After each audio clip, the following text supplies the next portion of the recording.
Hello guys, അപ്പോൾ നമ്മളെല്ലാവരും wait ചെയ്തിരുന്ന ഒരു എപ്പിസോഡായിരുന്നു ഇന്നലത്തെ എപ്പിസോഡ്. അപ്പോൾ ലാലേട്ടൻ വന്നിട്ട് സിബിൻ്റെ ഓരോ കാര്യങ്ങൾ എന്നെ പിറക്കി വെച്ച് സിബിന് ഓരോ പണിഷ്മെൻറ്റും സിബിന് വഴക്ക് പറയുന്ന കാര്യങ്ങളുമാണ് ഇന്നലെ നമ്മൾ കണ്ടിട്ടുള്ളത്. എല്ലാവരും ആഗ്രഹിച്ചിരുന്നതുപോലെ തന്നെയാണ് ലാലേട്ടൻ വന്ന് ചോദിച്ചതും അതിനുള്ള പണിഷ്മെൻ്റായിട്ട് കൊടുത്ത കാര്യങ്ങൾ.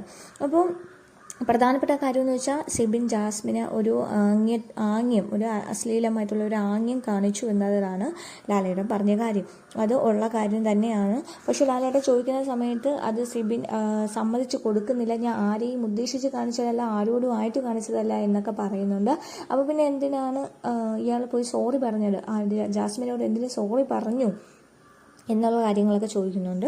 സോ അവസാനം എല്ലാ ചോദിപ്പും കാര്യങ്ങളും ഒക്കെ കഴിഞ്ഞിട്ട് അവസാനം സിബിൻ കാര്യം അക്സെപ്റ്റ് ചെയ്യുന്നുണ്ട്. ജാസ്മിൻ ആ സോറി അക്സെപ്റ്റ് ചെയ്തതിൽ ലാലേട്ടൻ അത് പറയാൻ നല്ല കാര്യമായി എന്നുള്ള രീതിയിൽ അത് പറയുന്നതുകൊണ്ട്.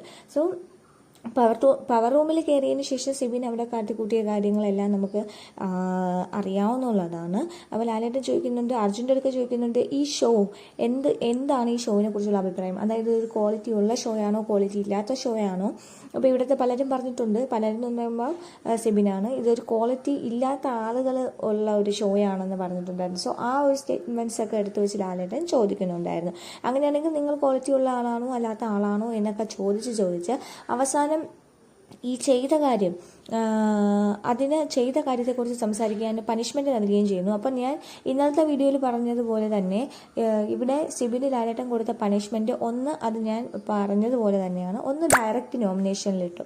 അടുത്ത രണ്ടാമത്തെ പണിഷ്മെൻ്റ് എന്ന് പറയുമ്പോൾ അത് പവർ റൂമിൽ നിന്ന് സിബിനെ ഇറക്കിയതാണ് ഗൈസ്. അപ്പം പവർ റൂമിൽ നിന്ന് സിബിനെ ഇറക്കുമെന്നുള്ള കാര്യം അത് വളരെ നല്ല കാര്യമാണ്. കാരണം എന്ന് വെച്ചാൽ പവർ റൂമിൽ സിബിൻ ഇപ്പോൾ കയറിയോ അപ്പം തൊട്ട് നമുക്ക് ഈ സിബിൻ്റെ ഭയങ്കര ഒരു കളി തന്നെ നമുക്കിവിടെ കാണാൻ പറ്റും. ബാക്കിയുള്ളവർ ഈ സിബിനുള്ള ധൈര്യത്തിൽ കുറേ കിടന്നിങ്ങനെ ഷോ ഓഫ് കാണിക്കുന്നത് നമുക്ക് കാണാൻ കഴിഞ്ഞു. അപ്പോൾ സിബിൻ ഒന്ന് പവർ റൂമിൽ നിന്ന് ഇറങ്ങിയാൽ ബാക്കി അവരെ കളികളെല്ലാം കുറച്ച് കുറയും എന്ന് നമുക്ക് മനസ്സിലാവും. അപ്പോൾ നല്ല രണ്ട് കാര്യങ്ങളാണ്. ഒന്ന് ഡയറക്റ്റ് നോമിനേഷൻ, അതിനേക്കാളും മികച്ച കാര്യം എന്ന് വെച്ചാൽ സിബിനെ പവർ റൂമിൽ നിന്ന് ഇറക്കി എന്നുള്ളതാണ്. സോ ഈ സിബിനെ ഇങ്ങനെ പറഞ്ഞു തന്നതെന്നും ബിഗ് ബോസ് അനൗൺസ് ചെയ്യുന്നുണ്ട് സിബിൻ എത്രയും വേഗം പവർ റൂമിൽ നിന്ന് സാധനങ്ങളൊക്കെ പറക്കി വെളിയിൽ ഇറങ്ങണമെന്ന്. അപ്പോൾ ഇതൊക്കെ കേട്ട് ഋഷി ഭയങ്കര സെഡ് ആവുന്നുണ്ട്. അപ്പോൾ ഋഷി പറയുന്നുണ്ട് ഇതിനേക്കാൾ വലിയ കാര്യങ്ങൾ ഇവിടെ ചെയ്തിട്ടും അവർക്കൊന്നും കൊടുത്തില്ല എന്നൊക്കെ പറയുന്നുണ്ട്.